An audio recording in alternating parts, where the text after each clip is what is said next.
বাবা, মুর্শিদাবাদ রাজবাড়ি তো চেনাই যাচ্ছে না। নবাব তো পুরো রাজবাড়ির ভোল বদল করে দিয়েছেন। আজ নবাব বাহাদুরের জন্মদিন বলে কথা, রাজবাড়ি তো সেজে উঠবেই। ওই যে নবাব বাহাদুর আসছেন। এসো এসো এসো কৃষ্ণচন্দ্র, এসো এসো। জন্মদিনের শুভেচ্ছা আর মন ভরা ভালোবাসা। ধন্যবাদ গোপাল। যাক, কেউ তো একজন আমাকে জন্মদিনের শুভেচ্ছাটা জানালো। আমি তো ভাবলাম তোমরা হয়তো ভুলেই গেছো। বেশ বেশ বেশ, এবারে এসো দেখি আমার সাথে।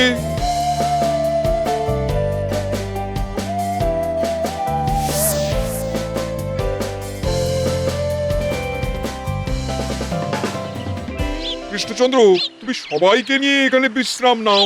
আমি একটু ভোজনশালায় যাচ্ছি, আর তোমাদের জল খাবারটা আমি এখানেই পাঠিয়ে দিচ্ছি। আগে নবাব বাহাদুর, আপনি এত ব্যস্ত হবেন না। নবাব বাহাদুর, গোটা রাজ্যের প্রজারা ভোজ খাবার জন্য চলে এসেছে। কাউকে আর আটকানো যাচ্ছে না।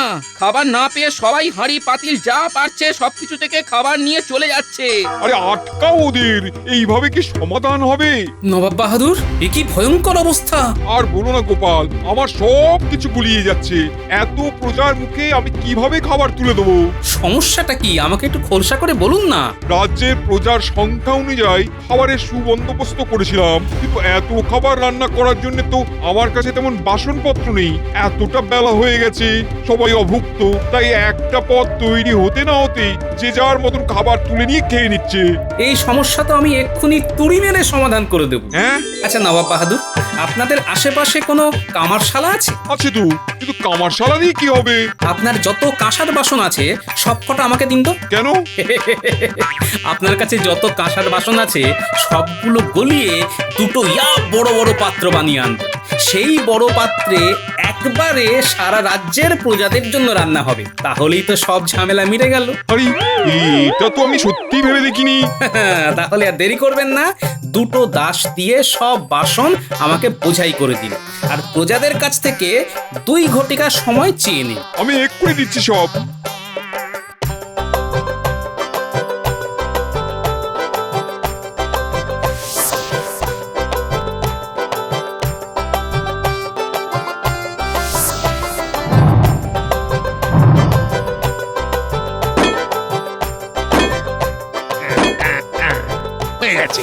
অনেক বড় পাতিল বানিয়ে ফেললে গো কামার। বাবা বাবা, খুব ভালো হয়েছে, খুব ভালো হয়েছে। এই কে আছিস? এই পাতিল দুটোকে তাড়াতাড়ি রাজবাড়িতে নিয়ে চল।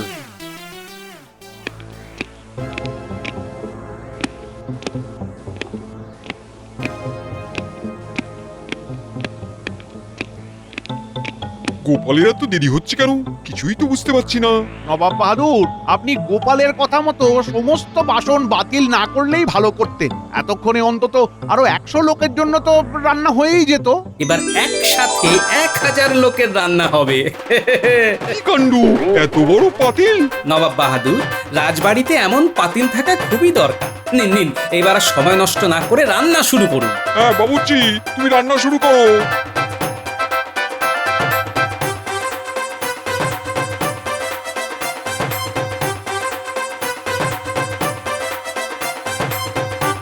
নবাব বাহাদুর, রান্না তো প্রায় শেষের পথে। আপনি প্রজাদেরকে ভোজন গ্রহণের জন্য বসতে বলুন। হ্যাঁ, রান্না হয়ে গেছে, কিন্তু খুব ভালো কথা। উজির, আর দেরি করো না, প্রজাদের ভোজনে বসতে বলো। আগে জাহাপানা।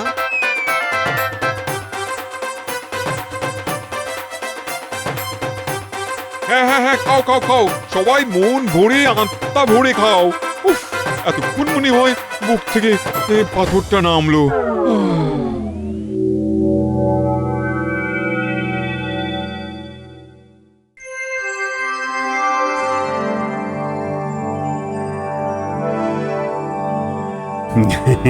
জাহাপানা, খুব সুন্দরভাবে আপনার জন্মদিন উদযাপন করলাম। এইবার তাহলে আমাদের বিদায় দিন। এই সব কিছুই হয়েছে তোমাদের গোপালের জন্যে। হ্যাঁ গোপাল, তোমাকে অনেক অনেক ধন্যবাদ। তোমার জন্য কালকে প্রজাদের কাছে আমার মান সম্মান সব বেঁচেছে। এমন করে বলবেন না। মহারাজ কৃষ্ণচন্দ্রের প্রতি আমার যেমন একটা কর্তব্য আছে, তেমনি মুর্শিদাবাদের নবাবের জন্য তো আমার একটি কর্তব্য রয়েছে। সত্যি গোপাল, তুমি শ্রেষ্ঠ। শ্রেষ্ঠ না ছাই? তবে হ্যাঁ, আমি কিন্তু খালি হাতে তোমাকে ফেরাবো না। আমার তরফ থেকে একটি বিশাল কলসি তোমার জন্য উপহারে থাকলো। এই কে আছিস, কলসিটা নিয়ে আয়। আরে এটা কি হলো? গোপাল বুদ্ধি করে নবাবের থেকে একটা উপহার পেয়ে গেল। না না না না না না, এটা তো হতে দেওয়া যাবে না। মহারাজের কান ভাঙাতে হবে, মহারাজের কান ভাঙাতে হবে।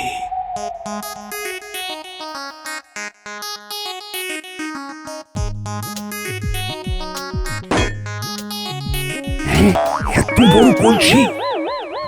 এটা কি হলো মহারাজ?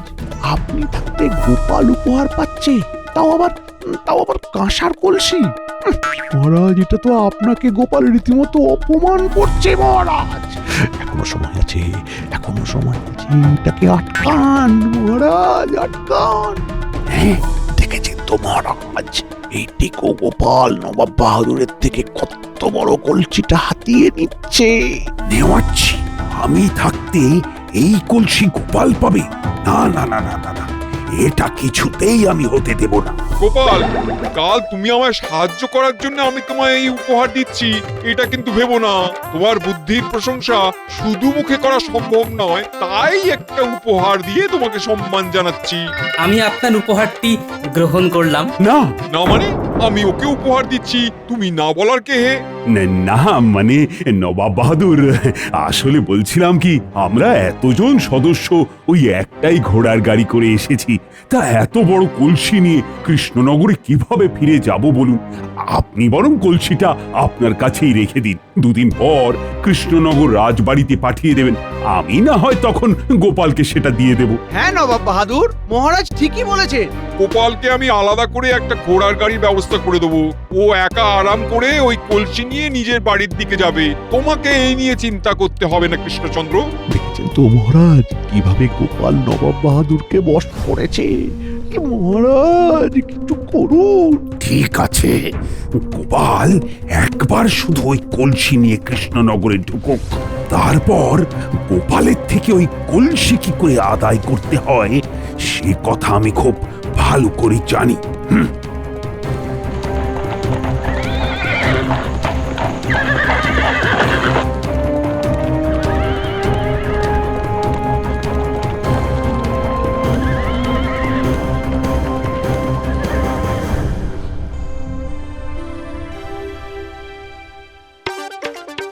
বাপ রে বাপ, এত বড় কলসি তো আমি জন্মেও দেখিনি গো।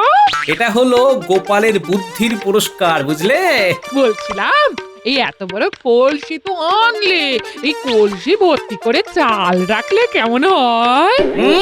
শখখানা তো মন্দ নয়, এমনি কলসিটা এত বড় যে এটাকে সদর দরজা দিয়ে বাড়ির ভেতরে নিতে পারছি না, এদিকে সেটাই কিনা উনি চাল রাখবেন। আর এত বড় কলসিতে চাল রাখতে গেলে কম চাল লাগবে বলে তোমার মনে হয়? আমি সারা বছর যা মাইনে পাই তা দিয়েও আমি এই ঘরা পূর্ণ করতে পারবো না গিন্নি। ও, তাহলে কলসিটা কি এভাবেই পড়ে থাকবে? চোর এসে যদি চুরি করে নিয়ে যায়? এতই সহজ? যতদিন না দরজা কাটিয়ে কলসিটা বাড়ির ভেতরে নিতে পারছি, ততদিন কলসিটা এখানে শিকল আর তালা দিয়ে বেঁধে রাখবো। হাতে টাকা কড়ি এলে দরজাটার ব্যবস্থা করতে হবে। এবার যাও দেখিনি, ঘর থেকে একটা তালা আর শিকল নিয়ে এসো।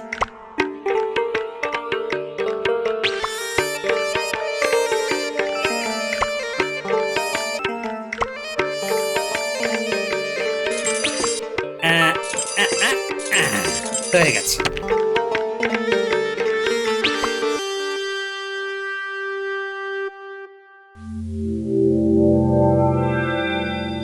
গোপাল, নবাবের থেকে কলসি পেয়ে কেমন লাগছে? খুব খুশি হয়েছি, আপনার বৌমাও খুব খুশি হয়েছে। তবে ঘোড়াটা এতই বড় যে সদর দরজা দিয়ে বাড়ির ভেতরে নিতে পারছি না। হ্যাঁ, তাহলে ঘোড়াটা কি করলি? ওই বাড়ির সামনে একটা গাছের সাথে শিকল দিয়ে বেঁধে রেখেছি। আসলে আমার বাড়ির দরজাটা খুব ছোট তো, তাই আর কি। নবাব বাহাদুর যে কেমন উপহার দেন আমার তো মাথাতেই আসে না। কাউকে উপহার দেওয়ার আগে তার সামর্থ্যটা বিচার করে তারপর তাকে উপহার দেওয়া উচিত, নইলে বেকার বেকার উপহারটা নষ্ট হয়। আসলে যার ঘরে যেমন জিনিস শোভা পায় তাকে তেমন জিনিস উপহার দেওয়াটাই উচিত। কি বলেন মহারাজ?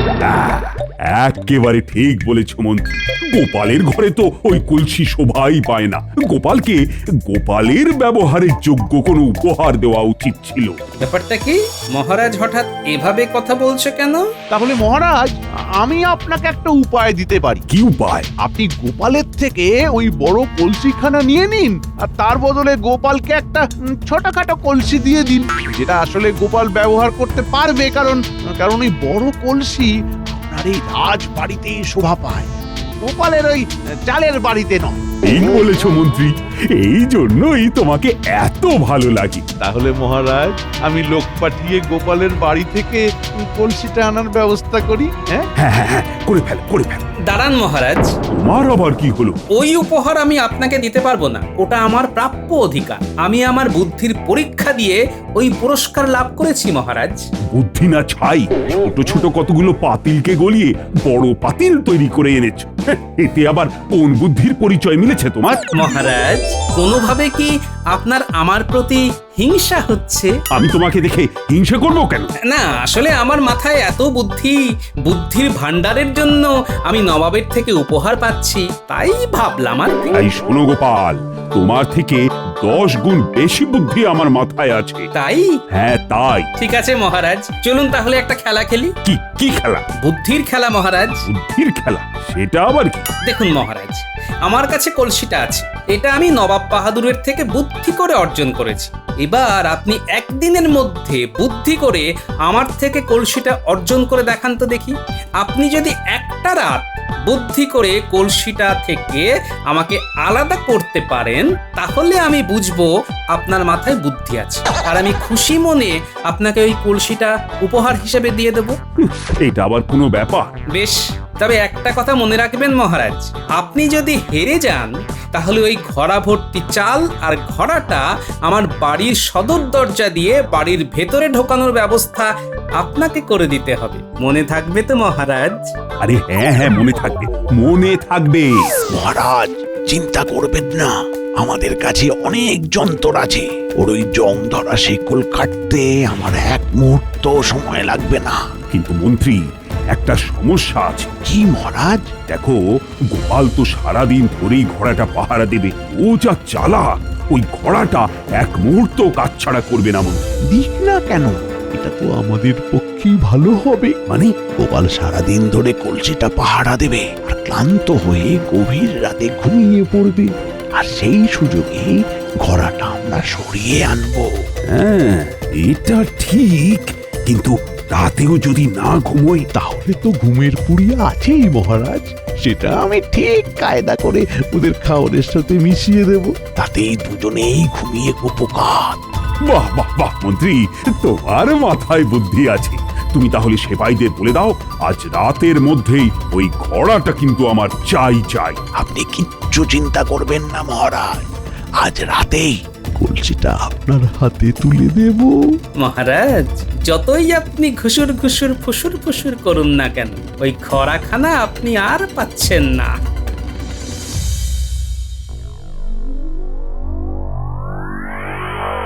হ্যাঁ গো, এই কি গো?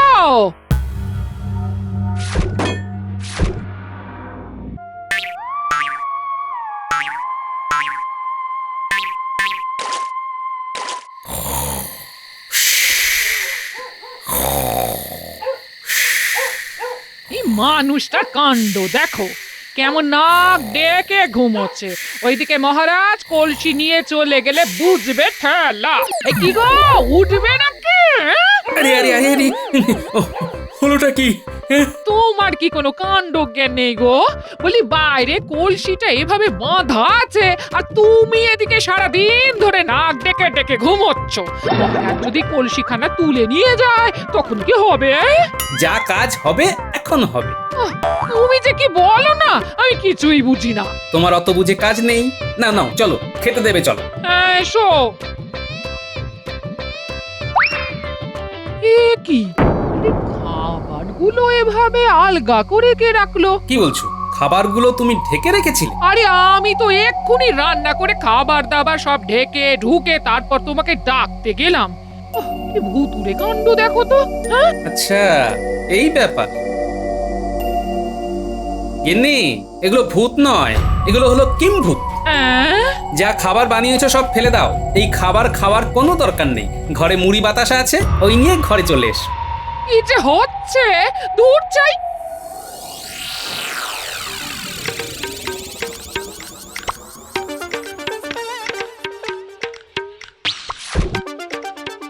এই তো কলসিখানা একেবারে ঠিকঠাক রয়েছে গো।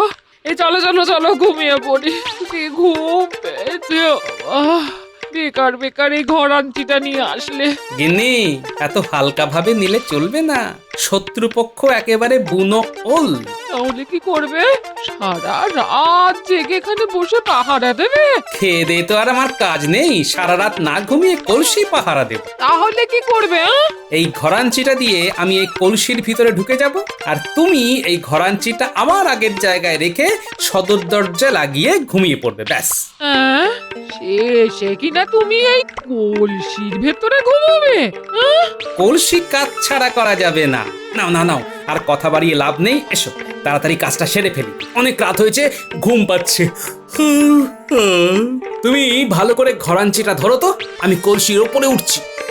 আচ্ছা আচ্ছা। বা ভালো করে ধরো গিন্নি, একবার এদিক ওদিক হলে কিন্তু কেল্লা ফতে। এই আমি ধরে আছি, এই ধরে আছি ধরে আছি। হ্যাঁ হ্যাঁ, ওহ, আমি শক্ত করে ধরে আছি, তুমি ওঠো ওঠো।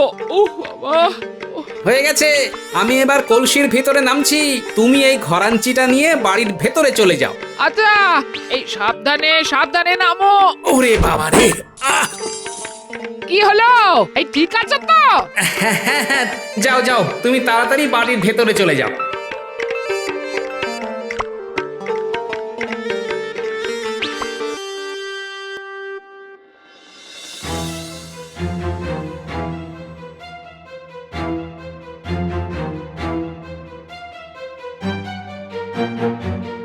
এই তোরা সবাই এইবার কলসিটার তালা আর শেকলটা ভাঙার চেষ্টা কর। কিন্তু মন্ত্রী মশাই, গোপাল দাদা জেগে যাবে না তো? জেগে গেলে কিন্তু কারোর আর রক্ষে থাকবে না। আরে না না না, ওরা এখন গভীর ঘুমে ঘুমোচ্ছে। নে নে নে, কাজ শুরু কর কাজ শুরু কর। কি হলোটা? একটা তালা আর একটা শিকল ভাঙতে এতক্ষণ সময় লাগে? গোপাল দাদা এই তালাতে এত প্যাঁচ লাগিয়েছে যে কোন দিক দিয়ে শুরু আর কোন দিক দিয়ে শেষ কিছুই তো বুঝতে পারছি না। এই গোপালটার পেটে পেটে যত প্যাঁচ, ওর শিকলেও ততখানি প্যাঁচ। চল, এভাবে ঠুকঠাক করে হবে না, জোরে ঘা মারতে হবে, জোরে। কিন্তু ঘা মারলে যে আওয়াজ হবে, সেই শব্দে যদি গোপাল দাদা ঘুম ভেঙে যায়? কিচ্ছু ঘুম ভাঙবে না, যেটা বলছি সেটা কর। আরে এই তো শিকড়টা খুলে গেছে। দেখলি তো আমার কত বুদ্ধি। নে নে নে নে নে, এবার সবাই মিলে তাড়াতাড়ি কলসিটা কাঁধে তুলে নে।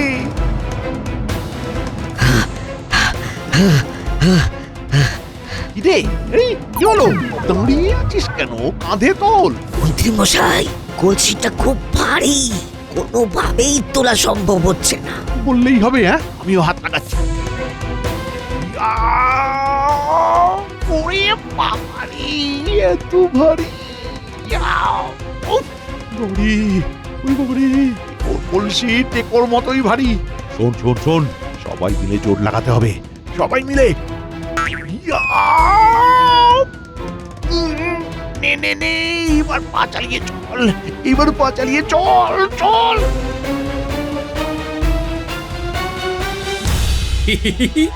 ভালোই হেলানির দুলুনি খাচ্ছি। যাক, এবার একটু ঘুমোনো যাক।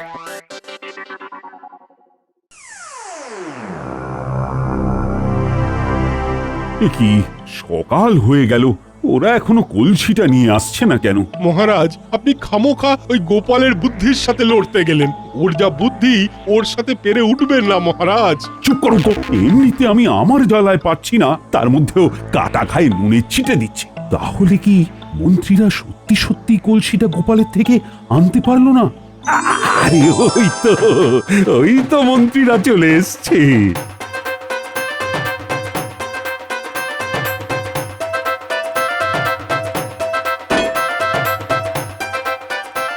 মহারাজ মহারাজ উফ, কলসিটা যা ভারী, এটা আনতে আমাদের অবস্থা শেষ।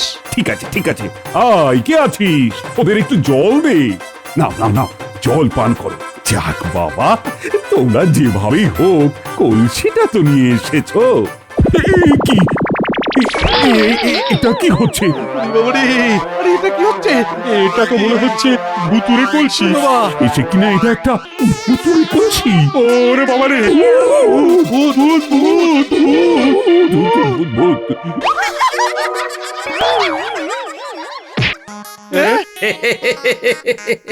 কি সবাইকে কেমন ভয় দেখিয়ে দিলাম? গোপাল, তুমি? মহারাজ, আপনি যে এত ভীতু সেটা তো আমার আগে জানা ছিল না। এই গোপাল, আমার সাথে তুমি মস্করা করছো? না তো, আমি তো বুদ্ধির খেলা খেলছি, যেই খেলায় আপনি হেরে গেছেন আর আমি জিতে গেছি। কলসিটা যাতে কাজ ছাড়া না হয় সেই কারণে তুমি কলসির ভেতরে সারা রাত ঢুকেছিলে। মন্ত্রী মশাই, ওজনটা একটু বেড়েছে না? তার মানে আমরা এতক্ষণ তোমাকে টেনে টেনে নিয়ে আসলাম গোপাল।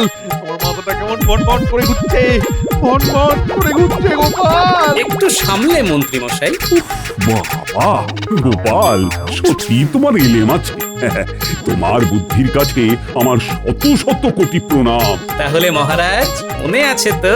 মনে আছে মনে আছে, আমি কথা দিচ্ছি আমি নিজে দাঁড়িয়ে থেকে ওই কলসি তোমার বাড়ির সদর দরজা দিয়ে প্রবেশ করিয়ে কলসিটি চালে পূর্ণ করার ব্যবস্থা করে দেব। আর এটা তো তোমার প্রাপ্য গোপাল। ধন্যবাদ মহারাজ। ধন্যবাদ তোমাকে আমাদের এই রকম উচিত শিক্ষা দেবার জন্য। সত্যি গোপাল, বুদ্ধির দিক থেকে তোমাকে কেউ হারাতে পারবে না।